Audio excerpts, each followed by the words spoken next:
they left her behind. But the prairie never did. The sentence could have been a judgment, an accusation. Instead it was a plain observation the land made with whatever language it had. Wind, grass, the rocks, patient listening, beneath a sky that went on forever. A column of travelers kept moving along the rim of a red-walled canyon, their shadows lengthening like fingers. A small hand let go of a larger one for a moment to chase a moth across the trail. A pack shifted. A mule startled. A story rose and swallowed the sound of a child's step. By the time anyone noticed, the line had moved on, and a little pair of footprints led away from it toward the cliff edge, and then abruptly stopped. John heard the cry. Before he could see where it came from, it was thin, a sound reduced by distance and the way the canyon swallowed noise. But his body recognized the rhythm of it in the same way a shepherd recognizes the cough of a particular sheep. He had been finishing a round on the far ridge, making notes of the erosion by the creek, and checking a fence line where the barbed wire sagged. The prairie had taught him to listen. To the flight of meadowlarks, the scrape of elk hooves through sage, the way storm clouds spoke before they broke. So he stopped. He turned his head and listened again. The sound was there. A high, scared chord. John let his pack slip from his shoulder and moved toward the rim, boots sliding on loose soil, the dry scent of sage and dust rising with each step. The sun was tipping toward the cliffs, casting long, brass-colored light that made the red stone glow like embers. Near the canyon's lip, a child had crawled down a narrow shelf of stone and then froze, small back pressed to the cliff, knees tucked, fingers white. Around a strip of lichen, below her, the canyon fell away into a bowl of scrub and shadow. Above, the world had moved on, unconsciously heedless. John didn't think in grand gestures. He thought of anchor points, a steady foot, a good knot, a clear voice. He took off his jacket, tied a coil of rope to his belt, and knelt close enough that the little girl could see his face without craning. Her hair was dark with sun-bleached tips. Her cheeks had the streak of dust children get when they fall, and then keep playing. Her eyes were the size of black stones. She clung to the rock like she feared the ground might slip away at any moment. "Hey!" he said, voice low and even. "You're safe. Can you move a little?" She didn't answer at first. People in shock sometimes set their faces to silence. Then a small, English wordless sound came out of her throat, half sob, half question. He reached a hand only far enough for her to see it. A child has to choose a stranger to trust, and John, a ranger used to that narrow measure of faith, didn't try to force it. He told her his name, John, and he said he was here to help. She nodded, a tiny, efficient motion. It took time. He counted inside his head the small, precise steps, lay rope flat, anchor at a big rock, coil on his shoulder, move along the shelf to get below her, without making her climb. Talk to her about the prairie, about the moth she had chased, about a dog he once had that hated moths. The jokes were small and irrelevant, but they let the air fill with human sound again. The wind came down from the plateau and smelled of dry grass and juniper. He could feel her breathing through the thin fabric of her shirt. A child's breath is quicker than an adult's. When he reached her, he didn't scoop or snatch. He steadied her with two hands, one at her waist, one under her shoulders, and lifted her as if she were part of the land itself, heavy with the weight of being small and alone. The descent back up the shelf was careful. Once he was on solid ground again, and they were moving away from the edge, with the line of travelers already a smudge against the sky. The little girl's breath evened. She leaned on his chest and let herself be carried for a few steps, as if she were testing the new idea of being supported. By the time they reached the trail, where the group had paused, adults turning, faces a little pale with the aftertaste of their oversight. The prairie had put a cap of stillness over them all. The mother came forward first, hands out as if she might still take and hold the child instead of trembling with relief. Her face was unfamiliar to John, At that moment a wedge of exhaustion and gratitude that close-up looks different from a dozen yards away. Alina said nothing for a long beat. She took her daughter into her arms as if weighing whether she was the same child, pressing her face into the nape of the small neck, tears leaving damp lines in the dust. When she looked up, she met John's eyes. She did not make him a hero.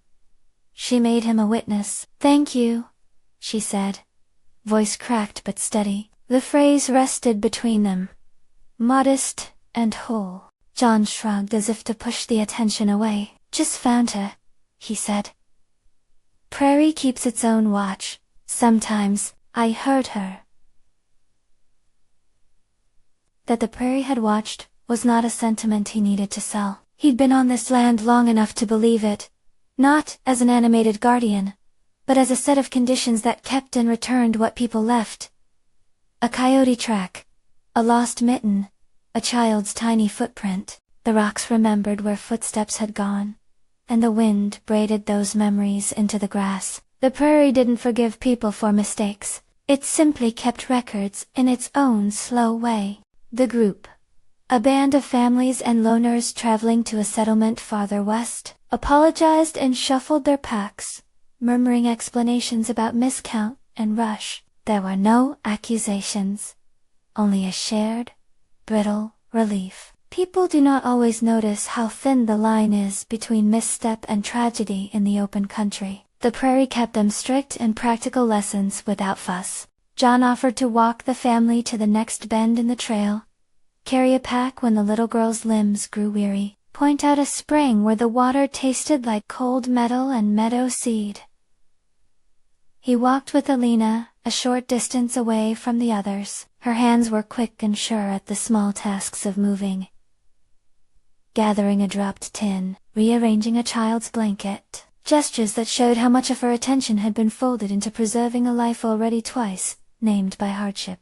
They didn't speak of why the child had strayed or how close the shelf had been to falling. There were words for guilt and blame, but none were useful for that hour. Instead, they spoke in practicalities. Alina asked about the weather, about his roots, about where the stones were loose. He told her which grasses bent sideways when rain meant more than a passing cloud. She nodded, and then asked softly what his work was. Not in curiosity alone, but in the way people ask about a tool they might need. "Ranger," he said. "I check the lines. Keep things from getting lost." He left out any larger sense of duty. He wasn't looking for a medal, and she did not insist on calling him one. When they parted, the travelers renewed their pace, the lights sliding and reddening even more. John turned back to the same path he'd come from, his mind oswide between an everyday steadiness and an unexpected tug. The Prairie had kept the child. That thought clung to him like a burr. He had done a practical job and, in the quiet aftermath, felt something else settle.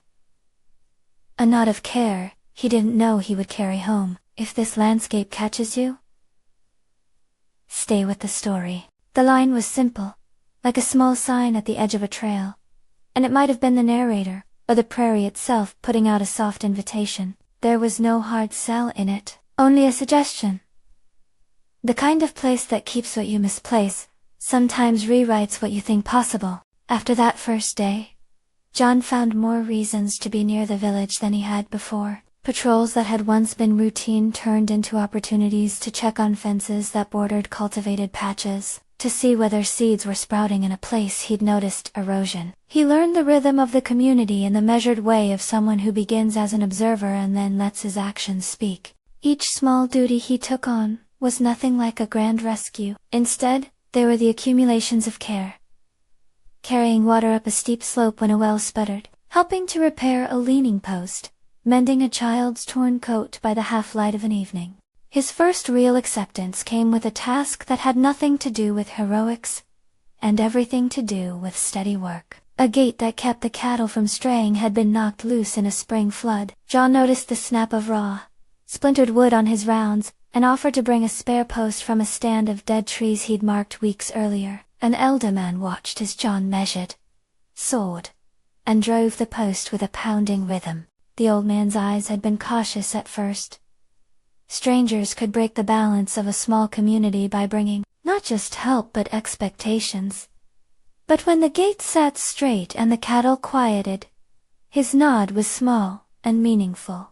Once, while laying new planks across a narrow footbridge, John found himself beside Alina again. They worked shoulder to shoulder, under the watch of a sky that had gone gentle. She hummed a tune he didn't recognize, a low sound of stamping rhythm that belonged to the land as much as to language. He asked what it was. She deflected, smiling. "A work song," she said, "keeps the hands going." It was an answer that held an open door.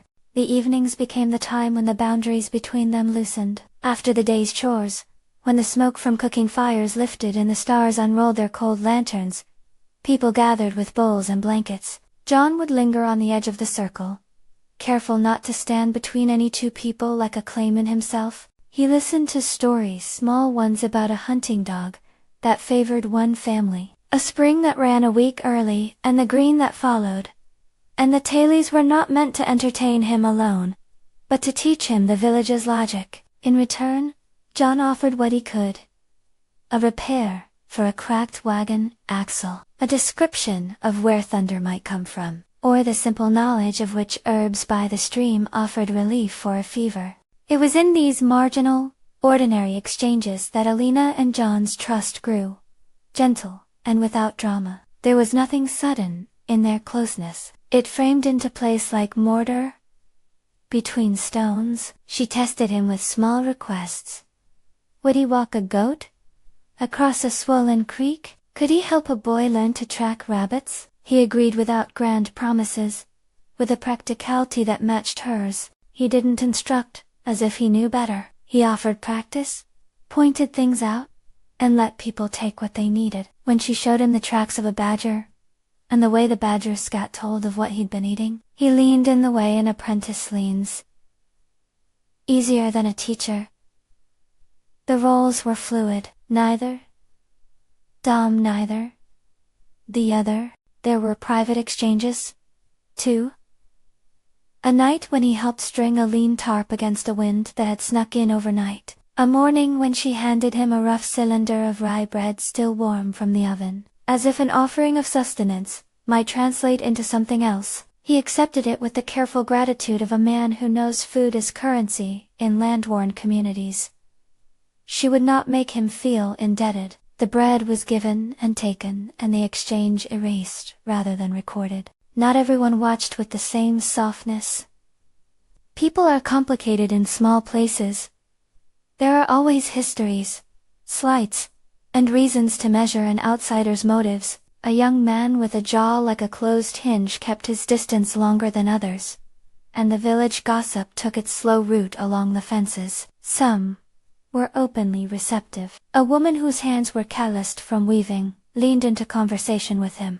An old woman, who sat on a low bench by the central fire, watched John's footsteps with the scrutiny of someone who had seen goodwill turned into trouble by its excesses. She sometimes folded her arms and said little, but when she did speak, it was in the quiet way of saying what matters. John did not make a show of changing people's minds. He knew that trust is built by the sum of small, consistent acts, not a single service rendered. He was careful not to do for the village what they could manage themselves, and he was careful not to withdraw his hand where his strength was needed. There is a line between helpfulness and the presumption of ownership. He paced himself along that line.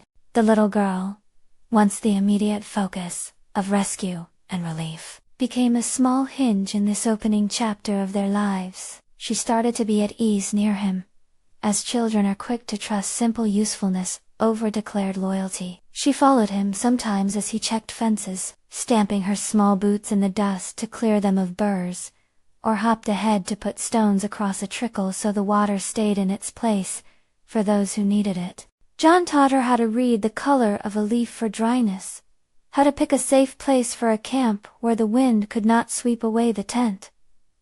He was not teaching her to replace her people. He was adding to what she learned in her own home, and the two kinds of knowledge sat together in her like two blankets. layered for warmth. On an afternoon when the sun leaned low and the prairie seemed slick with the golden of late summer, a storm gathered its first thought on the horizon. John noticed the curl of cloud in a way he had learned to notice.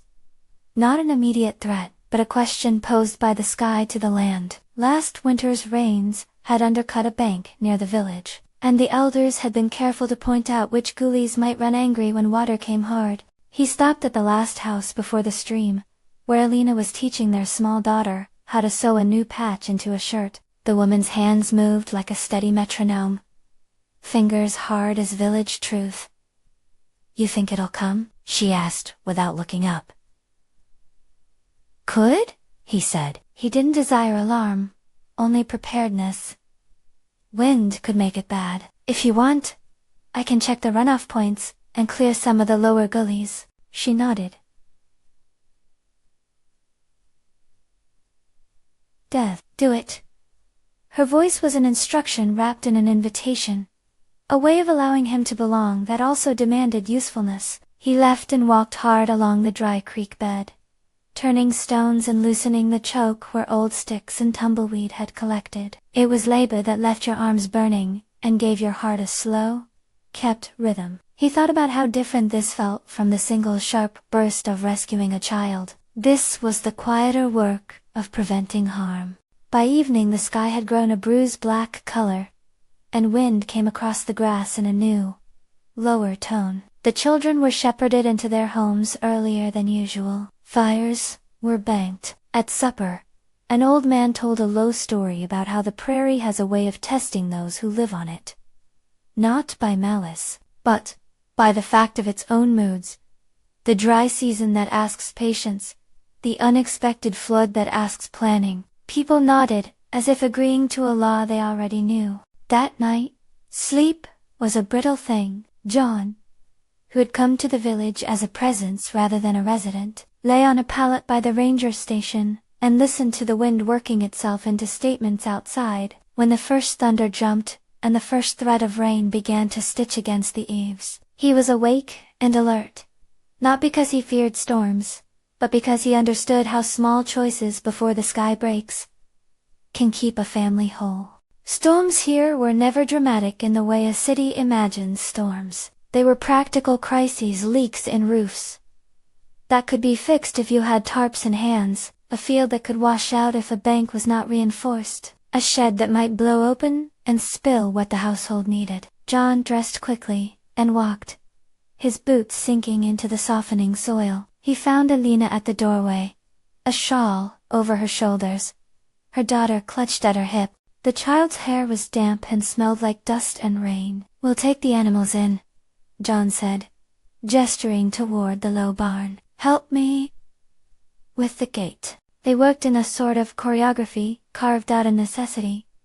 He held a post while a neighbor drove ropes. Alina gathered small animals, wrapped in blankets, and set them in a covered place. Children were counted with an almost military efficiency, not because anyone wanted discipline but because counting is the first work of keeping people safe. The wind came harder, a sweeping sound that carried with it the smell of wet sandstone. For a while it seemed like every small thing might be enough to unmake the day's arrangements. In the shadow of that urgency, faces relaxed, with the practice of doing what must be done. John's hands moved among others, as parts of a team learned in haste. For someone who had begun as a passing helper, he now moved with the quietly acknowledged right to be there. Alina's eyes met his across a span of water buckets and rope.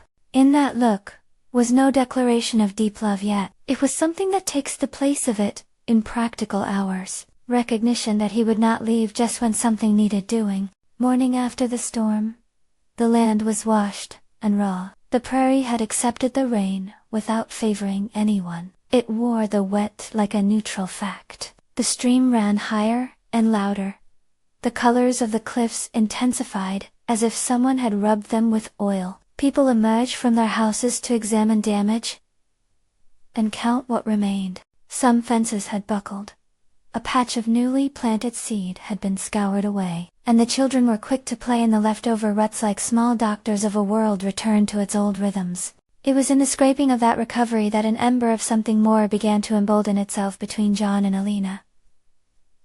Not a sudden romance written by thunder, but the kind of mutual reliance that sits in a person's chest like a steady flame. He showed her how to anchor a post better against floodrin, and she showed him how to set a child's rain cloak, so it dried quicker without mildew. Each act taught him her perspective, and offered her his resources. The prairie watched.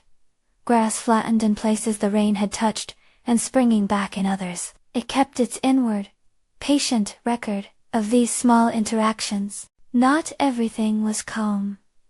The village had stories of fires from summers past, of a single ember sailing on a sudden gust, and turning a year of work into ash. People remembered such things, with a particular kind of caution. The memory lived in their fire pits, and their language, as a lesson in respect. John thought about this as he went about balancing his work. Preventative measures now could save years later. He suggested clearing the brush away from the homes that had it close. A line of thinking, he presented humbly.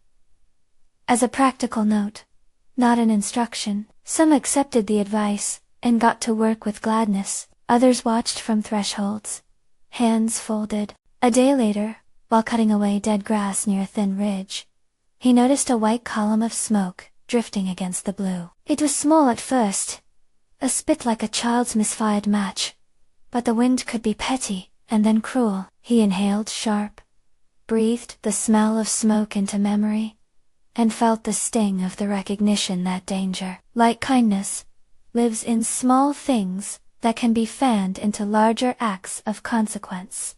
The first response was automatic. He walked toward the smoke, then ran when he saw that the chirp of animals had dropped to a thin silence. As he moved, he called for others. His voice barked across the prairie. With a practiced clarity, Alina met him at the edge of the field. A thick blanket gathered in her hand, her face composed into a plan. "We have to keep it from the bales," she said. "If it hits them, we lose our winter." They formed a chain. Then more hands joined neighbors. Boys with old shirts tied around their mouths. Women with buckets that emptied and refilled faster than any timer could measure. John's training lent him a certain calm. Beat the flames at the edges, dig a line where the dry grass could not feed an ember. Watch the wind's greedy direction, but it was the community's quickness that held back the swelling danger. No single man stood as a savior. People worked, passed buckets, and buried smoldering roots. The little girl, mostly kept aside, watched with solemn eyes the way adults moved, storing lessons in the hollow of her small heart. They would not have called it a victory. There was always the small reckoning after danger, inventory taken and decisions made. But as the smoke thinned and the sky gave up its anger, neighbors clapped each other on the back and exhaled in chorus. The prairie, blackened in a thin strip where the fire had licked it, was already greening at the edges. Those are the prairie's transactions. Take some now, return more later. Afterward, when the work settled into the rhythm of patching and tending, people turned toward the quiet business of thanks. Alina found John near the stream, rinsing his hands and watching them as if to check their steadiness. She did not press a ceremony of praise on him. Instead, she handed him a cup of coffee. The dark warmth that spoke the language of shared labor more than any words. "You stayed," she said, simple as bread. It was not a question. "I stayed," he answered. "I didn't think being here would mean what it does." He did not explain the complexity of being drawn to a place and to people at once. How rescue could slide into belonging with the slow persistence of roots. Her smile at time was a careful thing, reserved for private weather. "Good," she said. "We don't need more people who pass through." He heard the line as both warning and welcome. The prairie, whose grasses bowed and straightened in the wake of fire and rain, kept its own counsel, and made room for those who learned its manners. As summer shortened, John found himself less at a distance, and more woven into the small textures of the village. He and Alina worked on projects that lasted longer than one afternoon. Building a shed to store seed, marking a contour line to keep water from rushing away. Where a family had tried to plant corn, Their conversations deepened when they moved into the long hours of construction work, where hands speak their honesty and words can be sparse. She told him about the stories told to children by the elders. Not as dogma, but as a way to hold memory. He listened, not to claim them, but to understand the shape of a people's past. When John thought about the arc of his days now, he realized how the initial rescue has become like a pebble dropped into a shallow pond. The ripples spread, made new edges to walk along, altered places where light fell on the water. Saving a child on a cliff had been a clear, finite thing. Belonging in a village was a different task. Slower, less dramatic, and more exacting in its need for patience. There were still mornings when he woke with the prairie on his mind, when the idea of endless horizon felt like both promise and responsibility. Sometimes he would stand on the little rise above the village and watch the way people tended their plots and animals, the way smoke rose from chimneys, the way a child's laughter threaded through the small noises and made everything seem, if only for a moment, right. He would think of the day the little girl had been left, and of all the ways, small and large, that the land had kept watch while people did not. The story had carried him outward from a single act, into a life shaped by recurring careful choices. He would learn more trials were to come. Fire is never the only testing ground. Storms, sudden illness, the strain of the seasons. And he did not romanticize the path ahead. But he also believed, in that place he had allowed himself to be softened, that steadiness could be a form of heroism, not the kind a storybook writes, but the kind the prairie knew and recorded, quietly and without flourish. For now, at dusk, when the last light burned the cliffs into a slow ember, John sat by a low fire with Alina and the little girl between them. The child had a small, ragged piece of cloth she rubbed between her fingers, as if it were an old talisman. She leaned against Alina and listened to the slow talk of adults, the measured talk of those who had labor in their bones. Around them, the prairie exhaled, green and patient, and the wind carried the scent of sage over their faces, like a benediction. They had not promised each other the future, in any formal way. The village had not pronounced them bound, but the small, daily pledges, to fetch water, to mend fences, to stand with a blanket, had already begun to weave them together. When John held the little girl's hand and let it close around his finger, it felt at once simple and irrevocable. He had carried her from the cliff. He had also, in the steady hours, begun to carry something else. A place that would not let her be forgotten. A community that would learn to include him.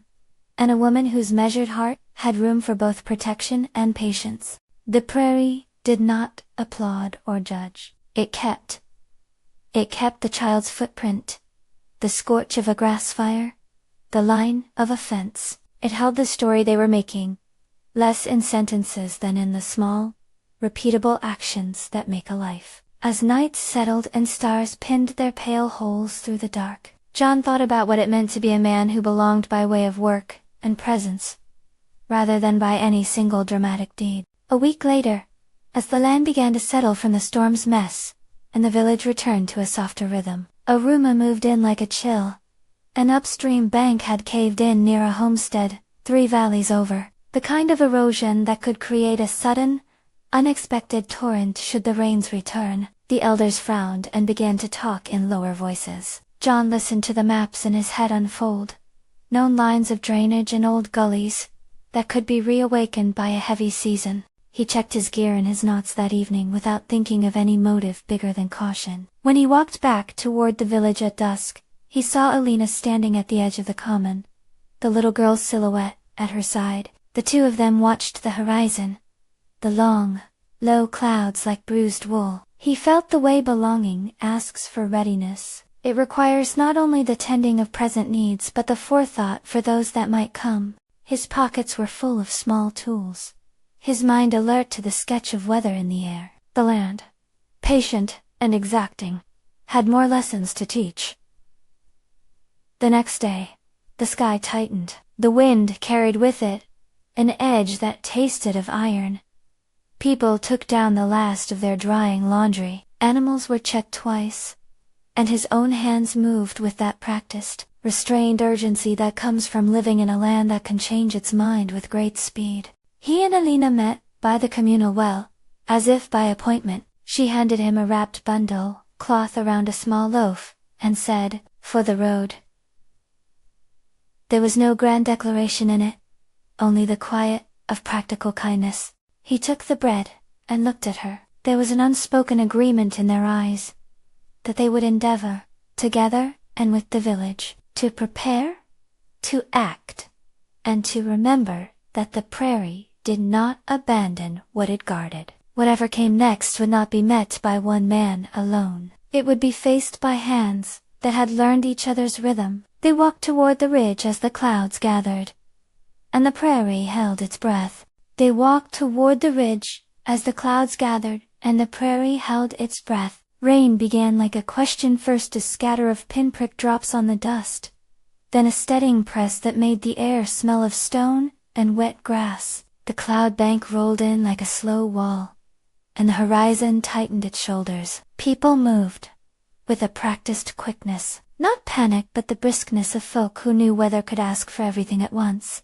John and Alina split into tasks, without one speech. He checked the low gullies he had gone over that week, and she gathered her neighbors, to secure what could be secured. Their movements matched, two hands that had learned the same knots, and the same patience. By midday the rain had turned insistent. Where gullies ran hard they turned into throat-deep ribbons moving faster than memory, carrying leaves and loose earth. The upstream bank the elders had worried about began to spill its worry into the valley below. Water that had once filled a dry sunken bed found a new appetite for the prairie, and small streams that usually whispered started to shout. At the homestead 3 valleys over, a wall of water slid down with a speed the eye could not quite accept. It took a low fence, a stack of stored hay, and the backyard where a sow and her piglets rooted for shelter. Someone shouted, and then shouted again. A child's hat bumped along in the current, like a lost manual, without a formal command. People moved. Wagons were turned to form a ward. Heavy stones were rolled where the soil looked raw, and shovels were put into ground, as if scratching the prairie itself could teach the water a different will.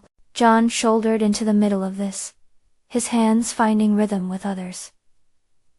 He did not stand at the center. He moved along the edge, checking breaches, and handing off small orders. Place a plank here, wedge a cartwheel there, lay your back to this sod. Alina circulated too, directing younger men where to brace a fence, and lifting children out of places they did not belong. The little girl stayed close to her mother, knees tucked, eyes enormous with concentration. She had watched adults learn how to be steady in a new weather before. Now she watched them again, the way a seed watches the sun. A sudden crack of sound made people turn. An older man who had been at the riverbank bent and slipped on the wet clay. He fell with a small, terrible sound, and did not rise. Blood fanned the earth, where his forehead had met a stone. The current was near, and the bank underfoot treacherous. A pulled ankle could turn to a swept body in a heartbeat. Some wanted to leap in, others held back with the knowledge that chaos can become worse when not organized.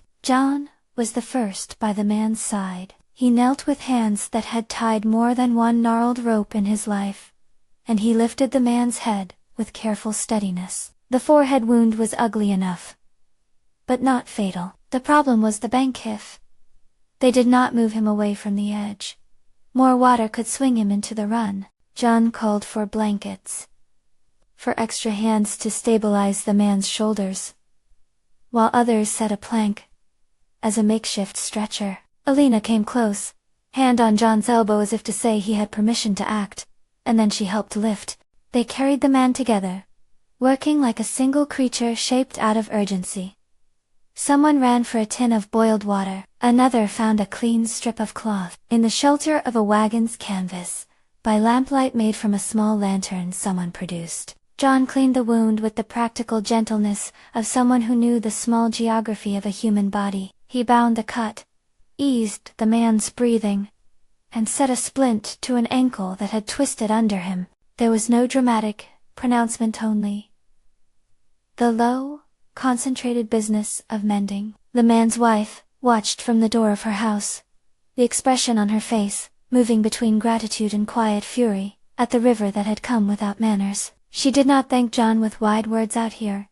Gratitude is often held in gestures. She brought a pot of stew and sat near the lantern, weaving her thumb in the cloth used for the bandage, as if she were sewing peace back into the world. Around them, people stayed in their tasks.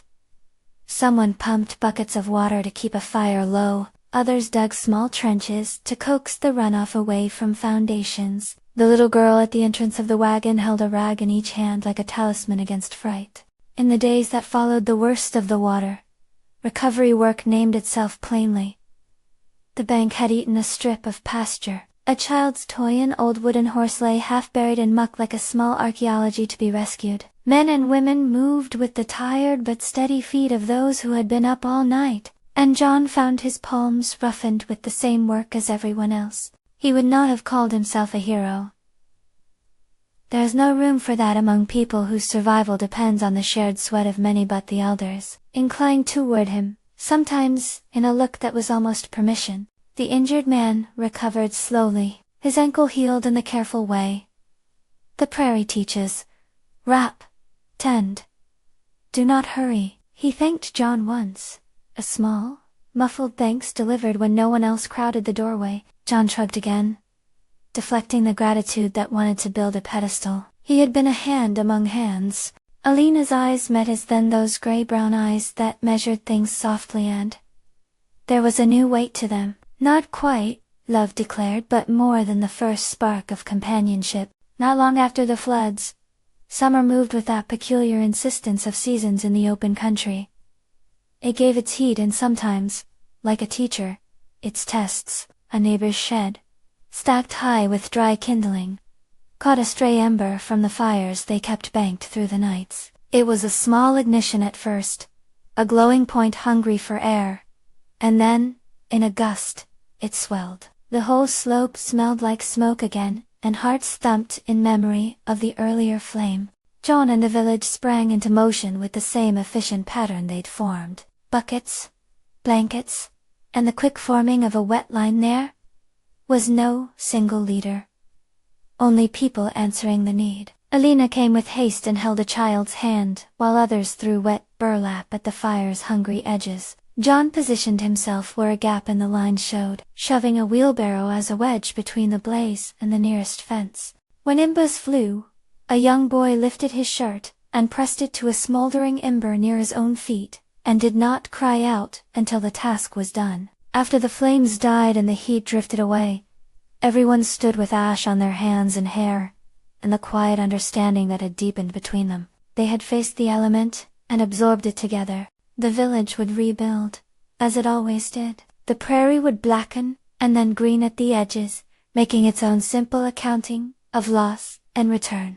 It was during one of those quiet hours, when the air had cooled and people collected the salvaged things that meant food through another season, that John found himself sitting across from Alina on a small stump while the little girl played with a string tied into an array of knots. She wound and unwound it.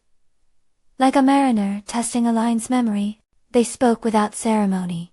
About a fence to mend, about a teacher who could come through next month to teach basic reading, about the repairs to the common well. The conversation was ordinary, and therefore deep. There is romance in shared tasks, and in being the person who shows up to do them. You're still here when things get hard, Alina said. Her voice was even, but the way she folded her fingers together made the words feel like an offering. You didn't just come and go. John thought of how simple that was. He had not planned to be a fixture. His life had once been measured in patrols and maps, in weather logs and lonely radio chatter. But something about this land and these people had housed him in a new way. I stay, he said. If they'll have me. They'll, she corrected, with a small smile that included the village and everything else that mattered. We will. The word fit like a piece of cloth folded around a warm thing. It was not a promise in the theatrical sense but a mutual recognition that neither would be alone in the small and large tasks ahead. They continued to build, not speeches, but fences, and those fences are where vows often live in places like this. In the leaning of posts secured by two hands, in the mending of a roof tile, in the sharing of last night's bread. As seasons turned and cold tightened at the edges of the year, John found his relationship with Alina tipping into something that asked for clearer language. It was not sudden, it was the accrual of quiet commitments. On an evening scraped with frost, when they had finished hauling a load of stacked oak to the central shed, and the moon hung like a nod of approval, John walked with purpose to Alina's doorway. He had nothing ornate to give, no ring fashioned from city money, no grand speech. He carried instead a small wrapped parcel, a length of braided cord he'd found, and dyed with a piece of tobacco bark, a simple symbol of joining, in the practical language of their lives. Alina met him on the threshold with the little girl pressed at her side. The child's face was sleep-shadowed but keen with curiosity, the way all children are when adults finally speak the hush-worded things they have been avoiding lest they change the shape of the day. John talked about the weeds they'd pulled together, the times they'd held a bucket on the worst nights, about how he had come for a child on a cliff, and had found a place that kept him in its margin. He spoke without drama. His words were solid as the planks they'd nailed together. "Will you stay," he asked, "with me? Not as a saving, but as a choosing. Will you let me be part of the house you and your daughter have in? Part of the work that keeps it?" Alina looked at the braided cord, then at the small parcel, then at the way the moon outlined his face. Her life had been a ledger of careful choices. She had no desire to rush into declarations that would strain like cheap rope under load. Yet she saw in John's hands the steady pattern she valued. Not a sweep of rescue, but a thrice-repeated willingness. She replied with the language of her people, plain and measured. "I will," she said, slowly, "and if you prove you like to work." He laughed softly relief. "Enjoy braided thinin'." Tied a loose knot, with the cord between both their wrists, not to imitate a ceremony, but to mark a shared starting point. The little girl clapped once, delighted by the knot's newness, and the way it made her world feel rearranged, but not ruined. The village noticed, as villages do, not with headline proclamations but with small acceptances. An invitation to the communal table that once had only been social to him, now had a place set with Alina's careful spice, and John's steady hands. An elder who had watched from a bench and often reserved judgment, nodded at John with a half-smile that suggested approval, rather than indulgence. People adjusted around them with the quiet that recognizes a coupling of practical promise. Their wedding was neither loud nor lavish. It happened beneath the cliffs, where they had first met in that long-distant light. The village gathered neighbors, elders, boys with dirt-dark hands, women with aprons, still smelling of bread. They stood in a rough circle of stones and blankets. Lanterns hung in low branches, so no light could dominate the stars. There was no attempt to stage the ceremony with borrowed forms. Instead, the words were made of things close to them. A spoken vow to feed, to mend, to protect from needless harm. A pledge to teach the daughter both the stories of her people and the practical skills John carried, so she could carry them both somewhere into a future that would likely ask her for both. Alina's people offered a few words. No invented ritual, only respectful mentions of the village's continuity and their hope for the family. John spoke simply and without flourish, and the little girl, who had grown into a child with the kind of attention only a landscape breeds, slipped her small hand into both of theirs, and smiled with the old, bright joy of someone who has watched adults become steadier. They exchanged no ornate band but instead tied a fresh length of cord around their joined hands, and threw the loose ends into the fire, letting the smoke carry their making into the night sky. The prairie watched. That sentence could have been a poet's affectation. But in small ways the land does watch. The cliffs keep the record of light. The grass remembers footsteps. The wedding was not the finished story, but an honest marker. The community that had once watched with distance, now gathered in both tenderness and a practical mood. Someone brought a kettle, someone else a blanket. Kids chased the edges of the circle and stumbled laughing. It was all necessary, and all enough. Years layered over the family like the slow rings of a tree. The little girl grew into a person shaped by both her mother's stories and John's steady techniques. She learned to read the sky, which birds left before the snow, and which lingered like small stubborn hopes. She listened to the elders tell of ancestors, and of the land's habits in simple terms that never claimed the world for one thought. From John she learned which knots would not slip under load, and how a footpath could tell you where the ground had been soft for years. Her hands carried both, and when she braided seed sacks for planting, she did so with a music that tied both herities together without erasing either. John and Alina's marriage did not erase hard days. There were seasons when the pantry ran low, despite all caution, winters that brought coughs and sprains. Once their daughter, still in the small, reaching phase between childhood and adolescence, fell from a wagon while the family was moving a load of hay. She broke her arm in the clumsy way children do when trying a new bravado. The fracture itself was a simple thing in the terms of medicine, but it demanded gentleness, time, and a measured fear that was normal for parents. John set the splint with hands that had long since learned the right pressure, and Alina sat with the child's head in her lap and sang a low song that had no words. John recognized but soothed, like a steady tide. Their life was salted with small rituals. Bread baked on certain mornings, a patch sewn on the sleeve of an old jacket each fall, the way they always checked the corners of the roof before the first big rains. They walked the prairie together, sometimes in companionable silence, sometimes in the small debates of practical choices, whether to move a fence line to better protect a patch of soil, or whether to let a calf go on a different route that season. These were not exciting scenes in the sense of novelistic peaks. They were the slow accruing of trust and the building of a life that could weather ordinary erasures. The village watched as the child grew. She became a bridge by which other children, those born of the land and those who found their ways back to it, learned the gentle grammar of both worlds. She could tell a story of her mother's people with the same ease.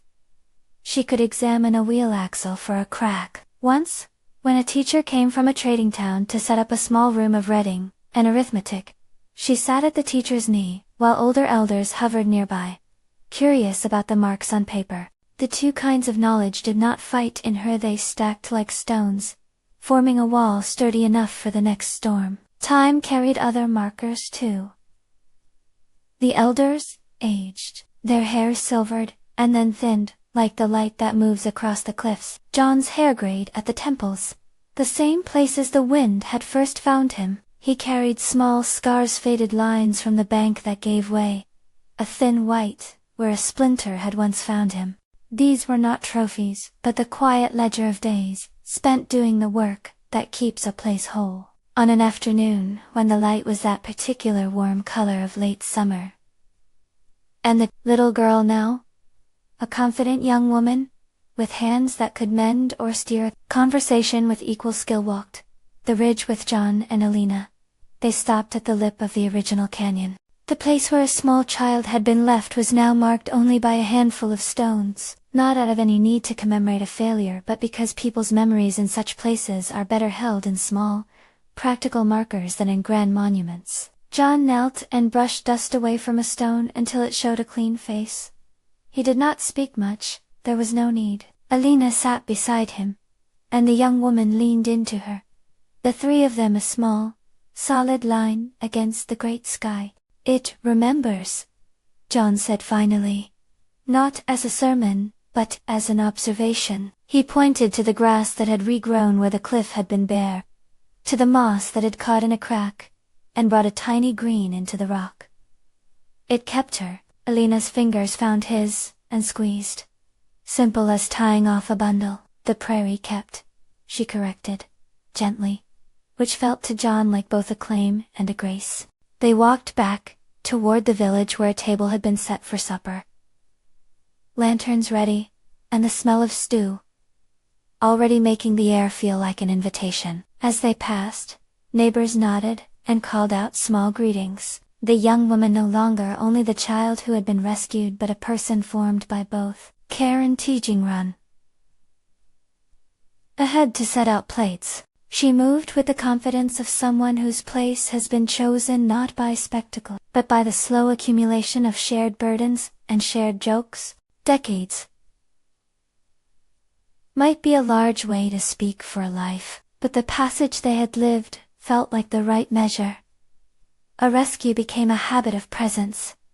A stranger became a member of a village. A child left behind was given a life that refused to be defined by that moment. The prairie, always patient, kept its recording in grass and stone and sky. It held the tracks of their footfalls, and the scars of fire and flood like pages, in a book that only those who read in the quiet could understand. In the winter of later years, when the winds sharpened and the snow turned the prairie into a vast, quiet white, John would sit by the window of the small house he and Alina had built, and watch the land knit itself under frost. Alina would be at the stove, moving with exactness, and their daughter groan, and with small ones of her own would come in laughing, cheeks bright with cold.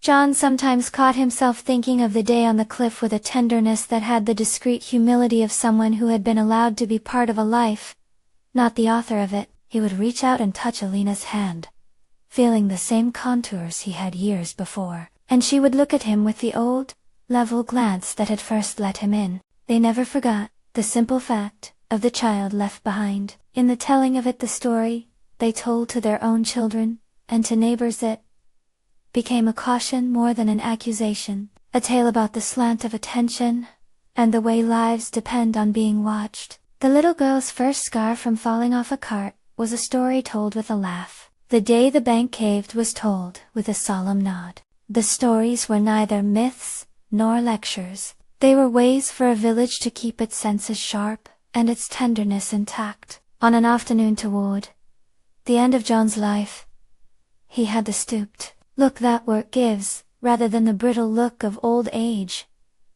He walked again to the rim of the canyon. Alina walked with him, now leaning sometimes on his arm in a way that was both practical and intimate. Their daughter walked behind them, hand in hand with a child whose small boots left prints beside the old ones. The prairie around them was that familiar comb of greens and browns, stitched with paths they had trodden more times than either could count.